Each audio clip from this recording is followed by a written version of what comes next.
Bonjour, c'est Benjamin de Natura Coach, le site de référence pour retrouver santé, minceur et énergie au naturel. Dans cette nouvelle vidéo, je vais vous présenter une recette de tarte au chocolat sans gluten au lait d'amande pour régaler vos papilles sans culpabiliser. Vous le savez certainement, j'ai lancé il y a quelques jours mon nouveau programme Natura Cook, un programme en ligne pour vous apprendre à tout cuisiner de manière saine et gourmande. Les inscriptions ferment très bientôt, mais j'ai voulu vous proposer cette recette à la fois pour vous remercier d'avoir suivi ce lancement et pour vous illustrer un petit peu également ma méthode. Nous allons voir ensemble quelques petites techniques de cuisine pour toujours allier à la fois la santé et la gourmandise. Avant de faire cette recette, j'ai fait un petit test en tapant sur Google tarte au chocolat pour voir un petit peu les recettes proposées.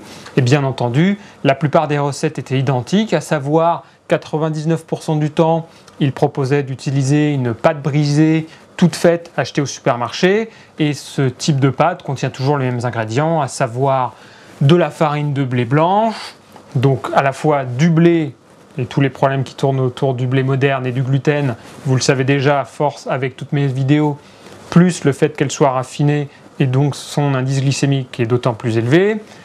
Du beurre, si on a de la chance, mais en général de la margarine, voire de la matière grasse végétale la plupart du temps, à savoir en fait de l'huile de palme, sans oublier bien entendu, la plupart du temps également, une liste d'additifs longue comme le bras. Et pour l'appareil, il s'agit la plupart du temps de beurre, mais surtout de sucre blanc, de lait de vache ou de crème fraîche. Alors comment améliorer ce type de recette et vous montrer également quelques petites choses originales.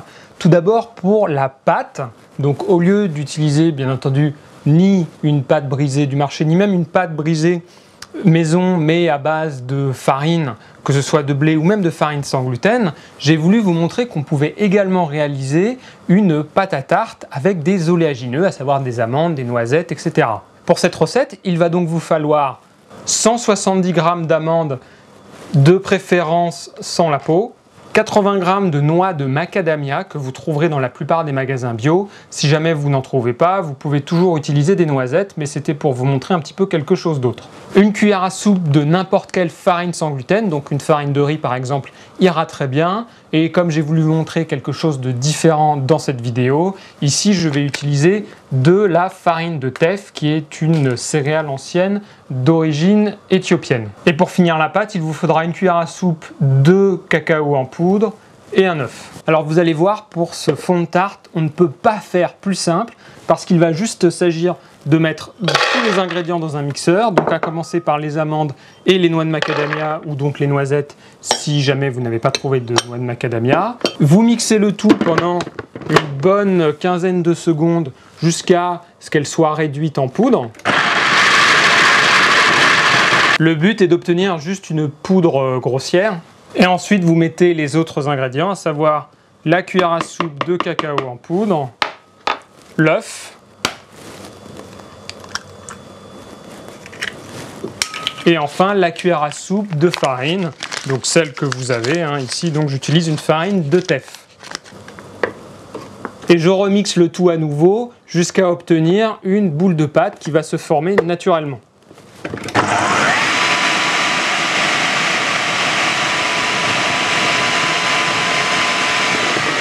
Et ensuite, je vous conseille de mettre cette boule sur une feuille de papier sulfurisé et de l'étaler très grossièrement.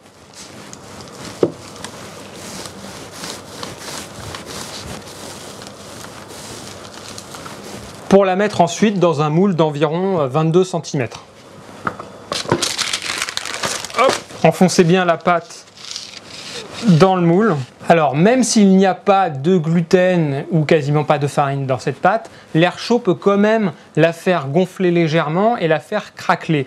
Donc il vaut mieux tout de même mettre des poids de cuisson pour bien la garder à plat. Donc je vous conseille d'utiliser la même feuille de papier sulfurisé que vous avez utilisé pour étaler et ensuite de rajouter par-dessus des poids de cuisson.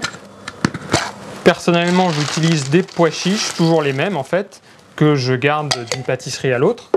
Vous les étalez bien. Il ne vous reste plus qu'à mettre au four pendant 10 minutes à 180 degrés.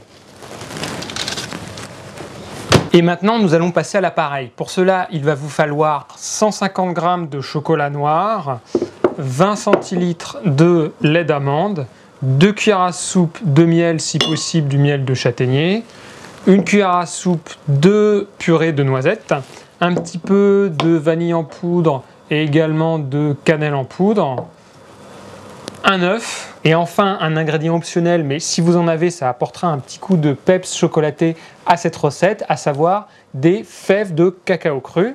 Pour ceux qui ne connaissent pas, il s'agit en fait simplement de fèves de cacao qui n'ont pas été torréfiées, qui ont simplement été séchées, d'où le fait que l'on les appelle crues, ce qui a l'avantage de permettre de conserver une partie des propriétés nutritionnelles qui sont un petit peu détruites avec la torréfaction. Et donc ces fèves de cacao, vous les trouvez dans certains magasins bio et également assez facilement maintenant sur internet. Ce que nous allons faire, c'est très simple. Nous allons verser le lait d'amande dans une casserole et nous allons mettre également la cuillère à soupe de purée de noisettes. Et ensuite, je vais faire chauffer ce mélange sur feu moyen jusqu'à ébullition en n'arrêtant pas de remuer pour éviter que cela accroche. Et ensuite, vous mettez le chocolat dans un grand bol. Vous ajoutez les 2 cuillères à soupe de miel.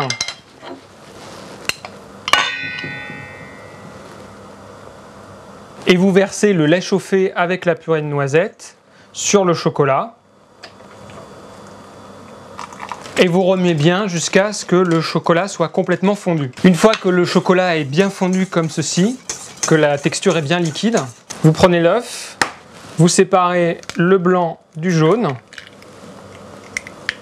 vous rajoutez le jaune au mélange, vous remuez à nouveau, et ensuite vous ajoutez la petite touche finale, à savoir une pincée de vanille en poudre,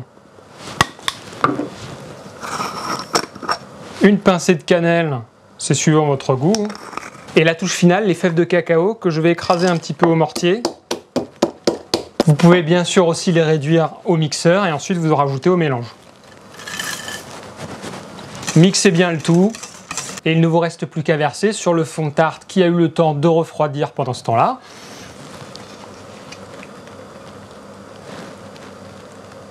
Étalez bien l'appareil pour qu'il soit uniformément réparti. Et pour finir, il ne vous reste plus qu'à placer la tarte au réfrigérateur pendant au moins 2 heures pour que l'appareil se solidifie. Et pour vous faire patienter, vous n'avez qu'à lécher le plat. Bien sûr, cela reste un dessert un petit peu calorique, donc il faut tout de même rester raisonnable. Mais c'est une bonne illustration de ce que nous pourrons voir notamment dans le programme Natura Cook, programme dont les inscriptions ferment dans très peu de temps au moment où je mettrai cette vidéo en ligne. Le lien est juste en dessous si vous voulez tout apprendre sur la cuisine saine et gourmande. Pendant 4 mois, avec plus de 15 heures de vidéos, nous verrons ensemble les différentes techniques pour cuisiner toutes les familles d'aliments de manière saine et gourmande, avec à chaque fois des recettes pour illustrer. Et donc je vous donne rendez-vous, j'espère, sur le programme Natura Cook, et sinon à très vite sur naturacoach.com.